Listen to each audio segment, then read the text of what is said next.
Hi there, YouTube fans. This is Matt of Post April 6 YouTube channel. Well, I am going to go across the street and I'm going to get me a bite to eat. And just stay tuned. There's going to be more because on the next video, I'm going to look different. I'm going to get this haircut because it looks like crap.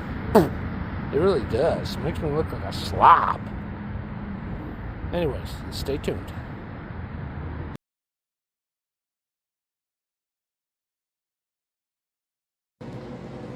Hi, sweetie.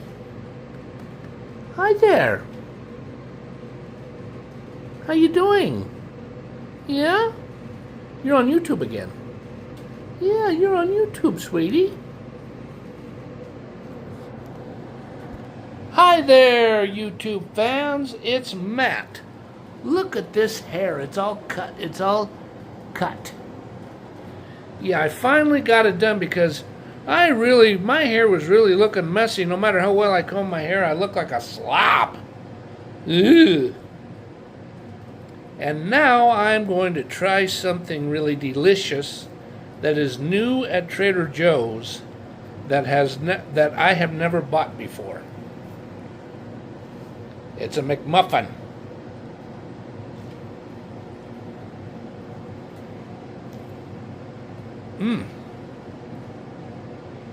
Not bad.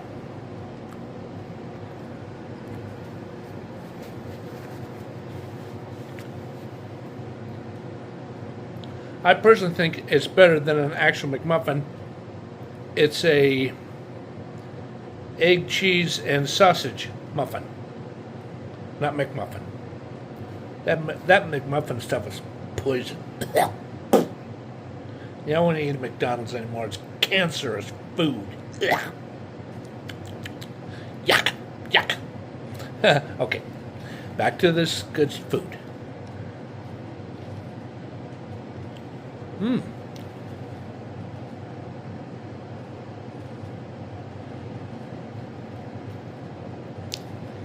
Now let's see if my kitty would like any of it.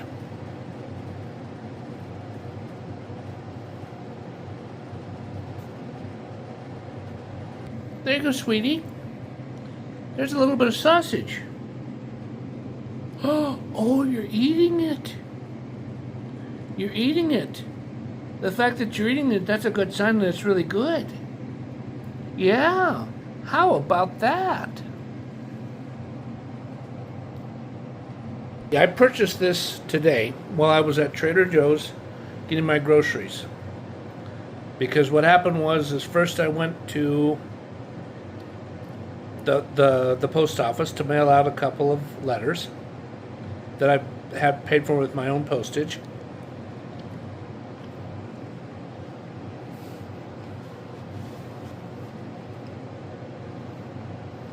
And then there's footage of me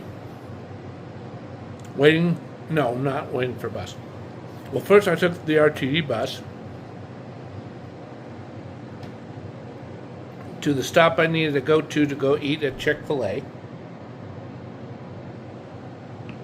Then after I ate at Chick-Fil-A and had to put up with some really bratty, demanding kids. I mean, it was two boys and a girl, and that the youngest of the three kids was a brat. Oh, she started giving me a headache. And then what I did is I went across the street to Great Clips. I got my hair nice and done.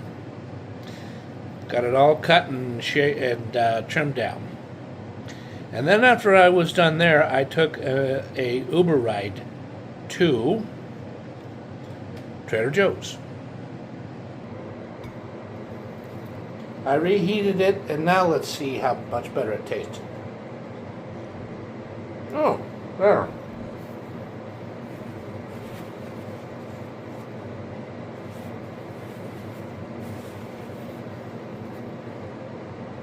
That and the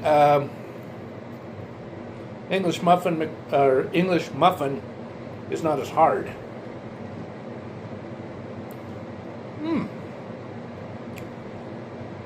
Really good now. This is good stuff.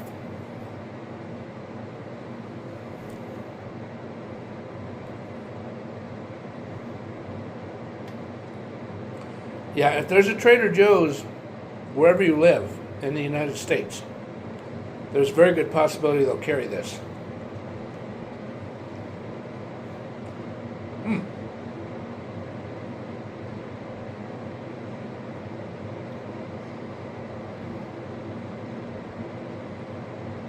I sure am impressed.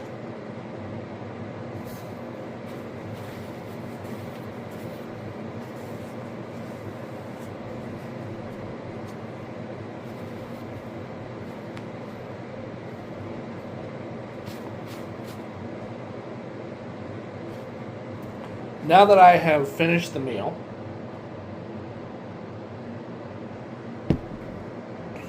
or the late night light meal that's a breakfast entree, why don't we take another look? This one's a better look than what I did before, of the Beatles shirt.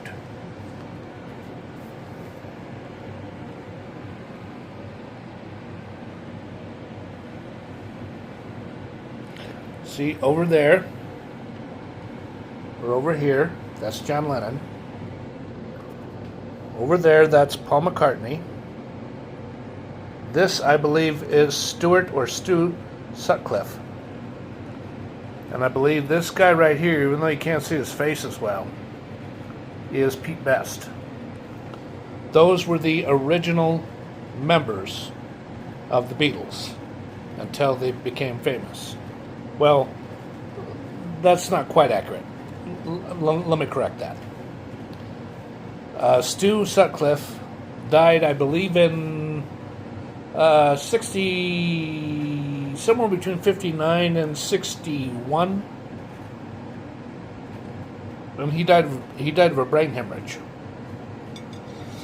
The same type of hemorrhage I had, where I was operated on literally like that, because I hemorrhaged inside an intensive care room in a hospital, and they were all over me right away.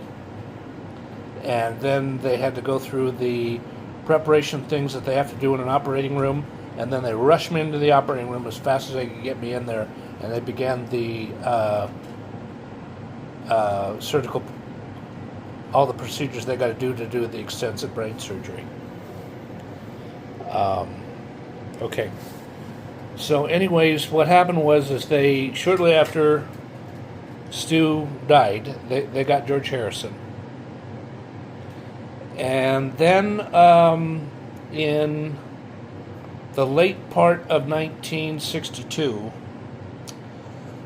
goodness, I think it was somewhere between August and September, is the best guess I can personally make, they began recording. I believe the first songs were Love Me Do, P.S. I Love You, and Please Please Me. And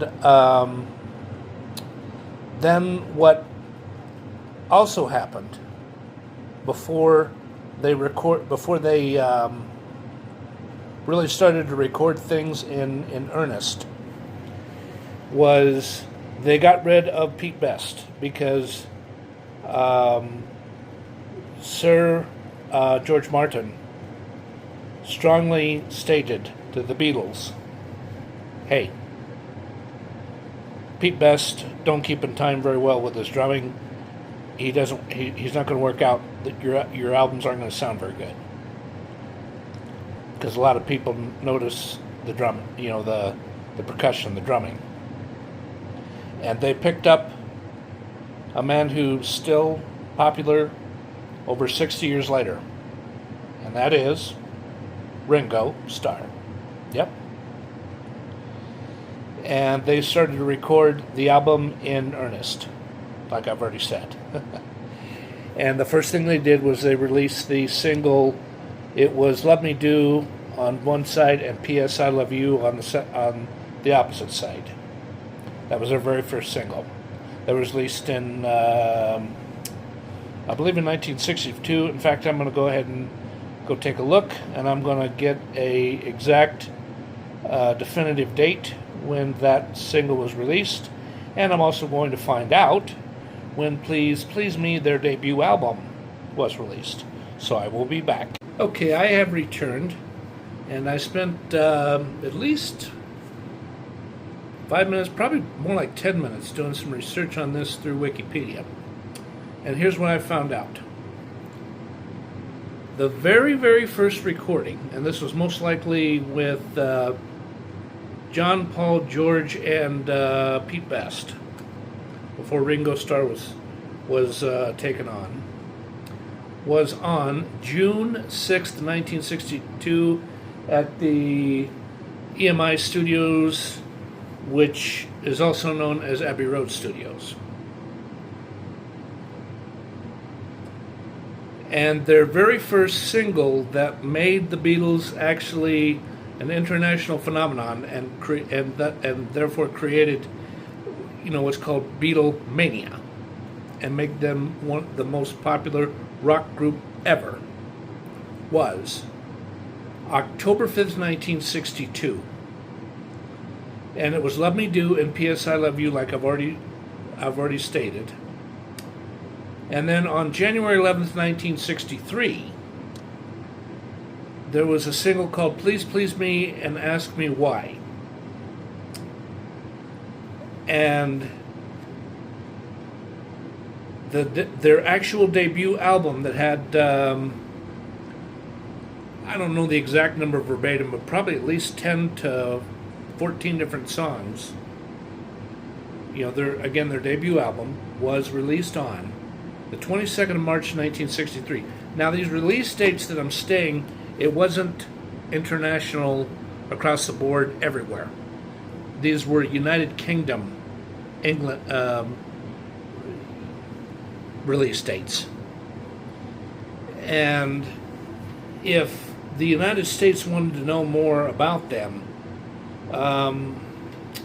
that was so long ago, I don't remember exactly how they did it, but and this is the best guess I can make, is this: one, they had a record store that had connections to import the record.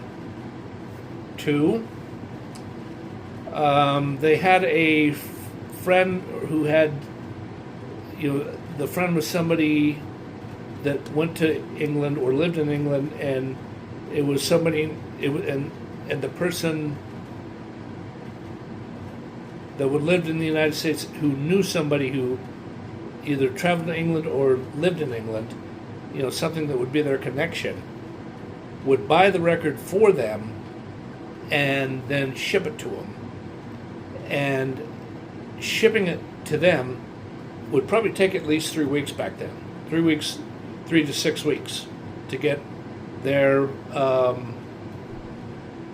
because what we would say would be a ground rate, and what they would consider a ground rate is going to have different verbiage, different words, different language, different dialect of the English language.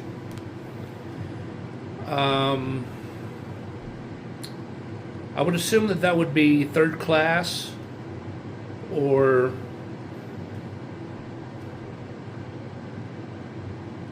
and I think with their system, instead of U.S. postal system, it would be Royal Mail or Royal something. It would be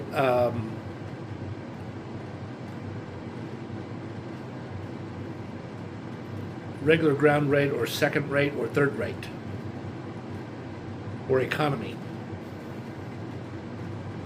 In fact, I'm going to look that up and try to see if I can determine what exactly that would mean, and I will be right back. Okay, I just relied on AI for an answer, and back then, what the rate would be, I got no idea.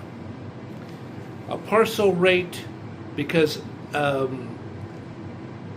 7-inch single would the weight would be somewhere between 4 ounces and 8 ounces, depending on the packaging to help secure the packaging so that the LP didn't break, would be either parcel rate or international economy rate. And back then, I bet you sending a single would cost in U.S. equivalency,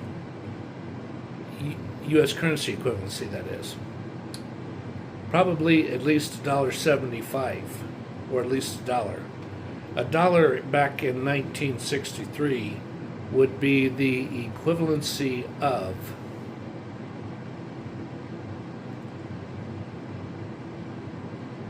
and this is just the best guess I can make after thinking about this, at least $16 to $17 now in 2026.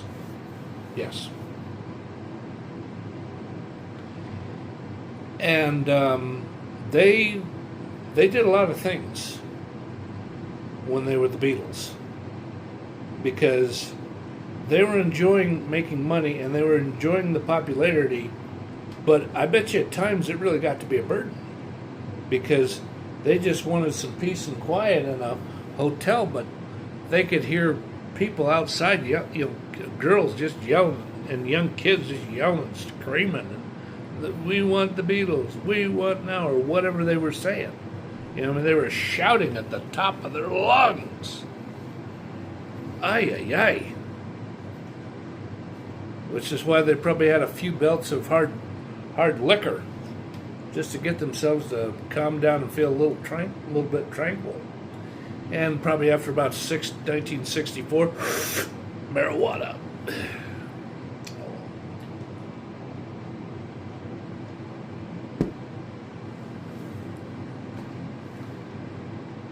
And it's quite sad that,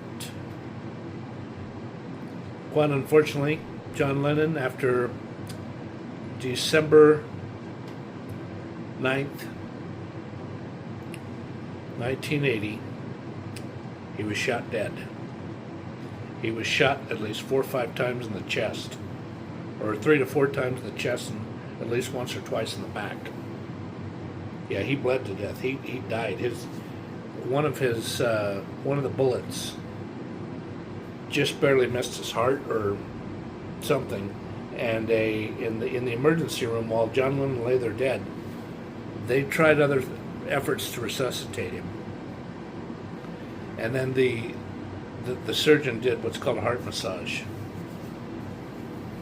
and the heart massage, quite sadly, didn't get him to his heart to start beating and come back to life. He died a terrible death. A terrible, tragic death. And in 2001, excuse me. Okay, I got out some good old Slice healthy soda, because my voice was getting a little hoarse.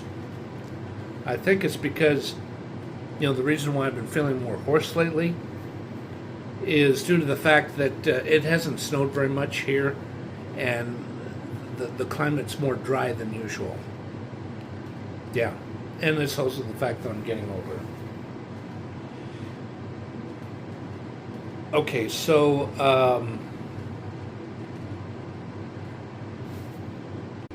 I've rejuvenated myself, like I've already said before. In 2001, that's what I was talking about. Quite sadly, George Harrison died of, if it wasn't brain cancer, it was some other type of terminal cancer. Yeah. So sad that he died that way.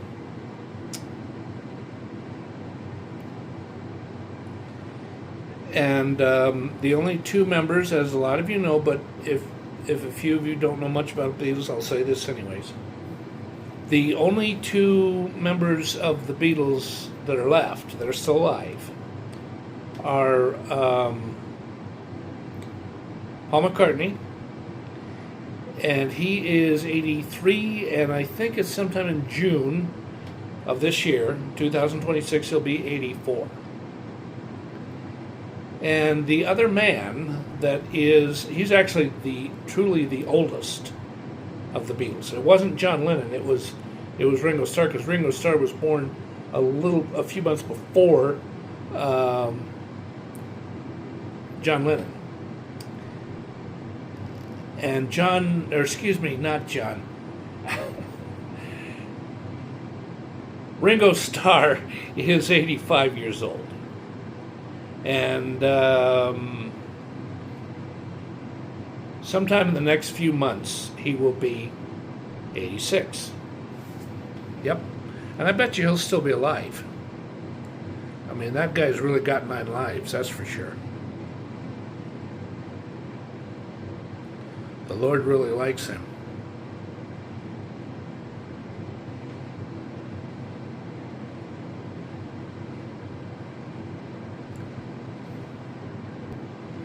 Okay, why don't I talk about something that is present day? And it's the abduction of Nancy Guthrie, who's, I believe she's 84 years old. And there's a ransom note to, pay ransom or else.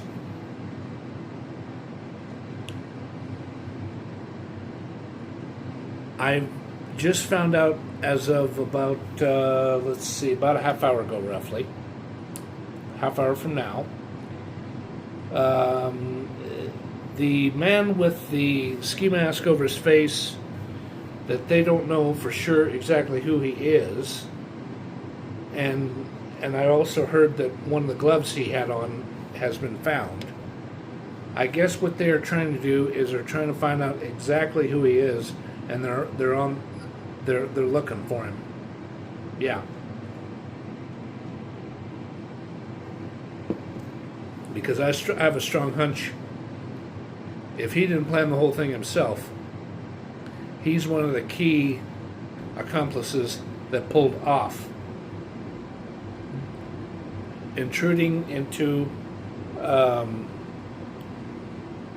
Nancy Guthrie's house and kidnapping her.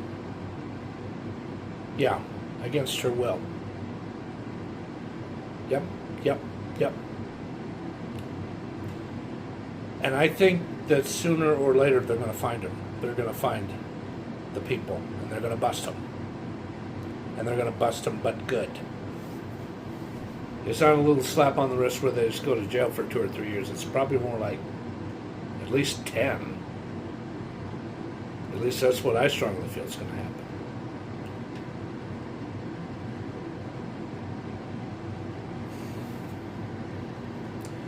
Well, fortunately, even though I'd like to continue this vlog, I really got some other things I have to do. Thank you, everyone, for watching all the videos on my YouTube channel. And I'm glad that my membership is still escalating, but it's going to take some time before it gets to 500 subscribers. Thank you, everyone. It's time for me to go now, and goodbye. Thank you.